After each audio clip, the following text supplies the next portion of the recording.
এই যে আমি একটা মৃদঙ্গ মানে হাতে নিয়েছি, সেই মৃদঙ্গটি মাটির না। মৃদঙ্গটি এবার আমরা নতুন স্টাইল করে স্টিলের বানিয়েছি। তো সেটা বাজলে কেমন লাগে সেটা আমরা একটু দেখবো, আজকে বাজনা শুনবো যে কেমন রিদমটা উঠে, মানে সাউন্ড কোয়ালিটিটা কীরকম যায়। তো আমরা সেরকম, আমি তো আসলে বাজাতে জানি না সেরকম, তারপর আমি দেখছি ধুন বাজিয়ে কেমন দেখানো যায়, আমি সেটাই দেখানোর চেষ্টা করছি।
একটা ভিডিও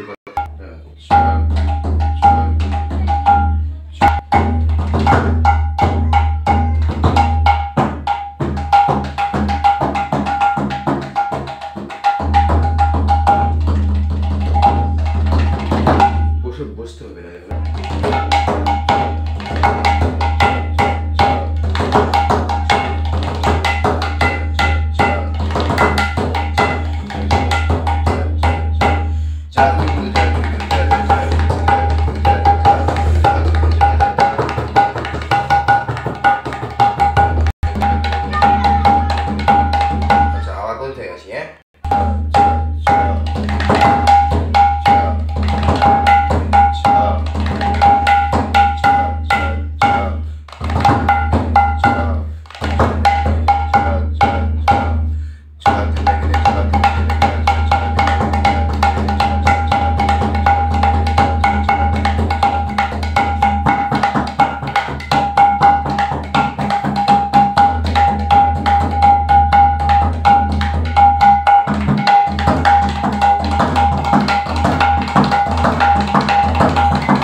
আপনারা যারা খোল শিখতে আগ্রহী, আস্তে আস্তে আপনারা যারা খোল তাহলে অবশ্যই ফোন নাম্বার শিখতে ইচ্ছুক, হ্যাঁ, তাহলে তারা অবশ্যই আমাদের কাছে খোঁজ করতে পারেন, আমাদের সাথে যোগাযোগ করতে পারেন। যদি মনে করে থাকেন যে আমি আরও ভালো বাজাচ্ছি বা আমি যদি ভালো হয়ে থাকি, বা মনে করেন যদি আরও ভালো কাউকে চান, তাহলে অবশ্যই এই আমাদের চ্যানেলকে সাবস্ক্রাইব করে, লাইক কমেন্ট করে এবং শেয়ার করে অবশ্যই খোঁজখবর নিতে পারেন। এবং আমাদের এখান থেকে সব কিছু পাওয়া সম্ভব এবং আমরা এটা সাহায্য করে থাকি। তো অবশ্যই আপনারা যোগাযোগ করবেন এবং শিখবেন। এবং শিক্ষা এবং মানে ব্যবহার সবচেয়ে বড় দামি জিনিস, এবং শিক্ষার কোনো তুলনা নাই, আর খাওয়ার কোনো বয়স নেই। তো এরকম ব্যাপারটা হয়ে গেছে। তো আসলে শিখতে হবে, যাই কিছু করে শিখতে হবে।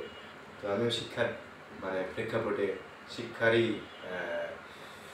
চাহিদা বেশি, আমার শিখতে চাই, আমিও আরও শিখতে চাই। হ্যাঁ, তো সেরকম সদ্গুরু পাওয়া খুব বড় মুশকিল। আর আমাদের এই খোলটা বানানো হয়েছে আমাদের মাটির নয়, আমরা জানি যে সাধারণত খোলটা মাটির হয়ে থাকে। তো তামার পিতলের বায়া, পিতলের খোল, তামা পিতল জগা করে দিলাম। তা আমাদের এই খোলটি তামা এবং পিতল দ্বারাই বানানো হয় এবং মাটির আর এখন চলমান নেই বললেই চলে। তাই আমরা এটা এভাবে বানানো শুরু করেছি, আমরা নতুন এটা পদ্ধতিতে শুরু করেছি। তো আপনারা সবাই আসবেন, কিনবেন এবং শিখবেন। তো আজকে পর্যন্ত এই পর্যন্তই। নমস্কার।